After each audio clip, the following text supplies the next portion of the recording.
Greetings everyone, my name is Colleen Cannon, and I have been asked to do this video to share with you my incredible experience about meeting Bob Marley and how my artwork became a part of reggae history.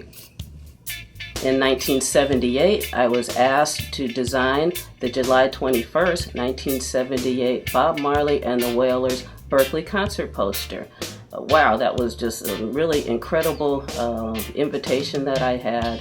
And along the way, I actually met Michael Jackson and photographed him. And I also got to work on the Berkeley Jazz Festival. So I'd like to go ahead and share my story with you now.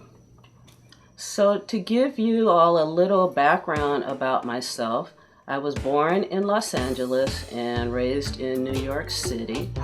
I left New York at the age of 17 and moved to California to attend Stanford University. Here I am, freshman year, in my dormitory room with my friends. After 2 years at Stanford, I decided I was going to take a year off and explore my ability to be an artist as well as a photographer. So I moved back to New York. I started hanging out with artists and musicians and photographers, just a lot of really creative people. And at that time, I became a professional artist. And I also learned photography at the Studio Museum of Harlem.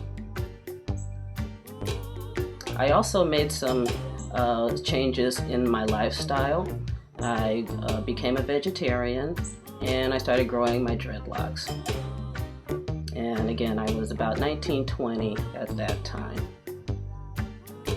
In 1975, I returned to Stanford to finish my education, and about a year or so later, I was introduced to Bob Marley's music for the first time.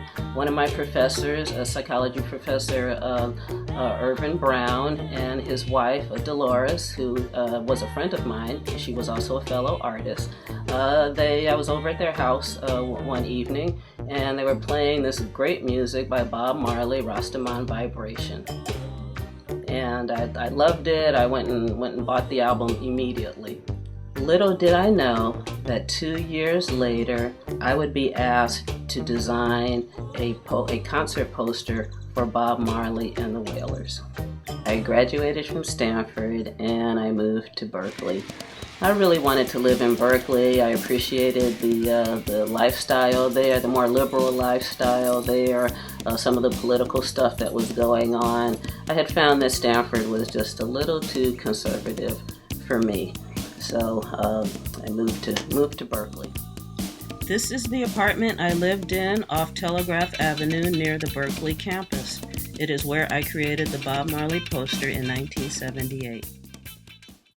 My first job was at a t-shirt factory in San Francisco, a silkscreen t-shirt factory. And I was hired at this factory because while I was at Stanford, I had actually learned not only photography but photo silk screening as well. So I was familiar with the process. But anyway, that was an interesting experience working at the t-shirt factory. It was run by some great hippies and some fun rock and rollers. And we produced shirts for, let's say, the Grateful Dead and Journey and Jefferson Starship, and some of the great acts of the day, as well as local groups. And I do believe that Bob Marley would have very much appreciated the workplace environment because there was plenty of ganja being smoked in the t-shirt factory. So the next job that I found was was to be the staff photographer at the Oakland Voice, and this was a small black newspaper in the East Bay. And while I was working as the staff photographer, I was also introduced to graphic design and learned how to lay out the newspaper. Now, normally, the assignments that I got for the newspaper were were pretty average assignments. The newspaper only came out once a week, so it wasn't like breaking news that we were dealing with. Mostly, I would say, human interest type of stories. But one day, the editor came to me and he said, I've got this great assignment for you. And I'm like, well, what's that? Well, Michael Jackson and Jackson 5 are coming here for their concert at the Oakland Coliseum, and we need you to go to the press conference at the mayor's office and shoot a picture for the newspaper. And I'm like, wow, Michael Jackson and the Jackson 5. And so I hopped into my vehicle and got over to the mayor's office, and yeah, lo and behold, there they all were. And here is the picture that I took of them. And there's Jackie and Tito. This is the mayor. I can't remember his name. This may have been their manager. Here's Michael here. And he and the mayor are holding their album. And I believe also if my memory serves me correctly, it was a proclamation of the Jackson 5 Day. And then there's Marlon and Randy here. And I believe this guy here is one of the promoters. He looks pretty happy. And so this was a very exciting assignment for me, and it ended up on the front page of the newspaper. I'd like to add that as a photographer, back in those days in the 70s, we literally produced photographs in a dark room with using chemicals. And the dark room that I had was actually in my bathroom in my apartment.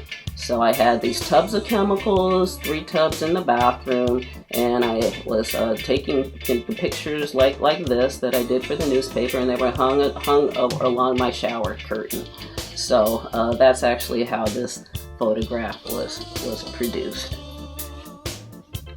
Now, the reason why I'm sharing with you this job that I had at the Oakland Voice as the staff photographer and graphic and design layout person is because one of my coworkers at the newspaper was later instrumental in me getting the assignment to do the Bob Marley concert poster.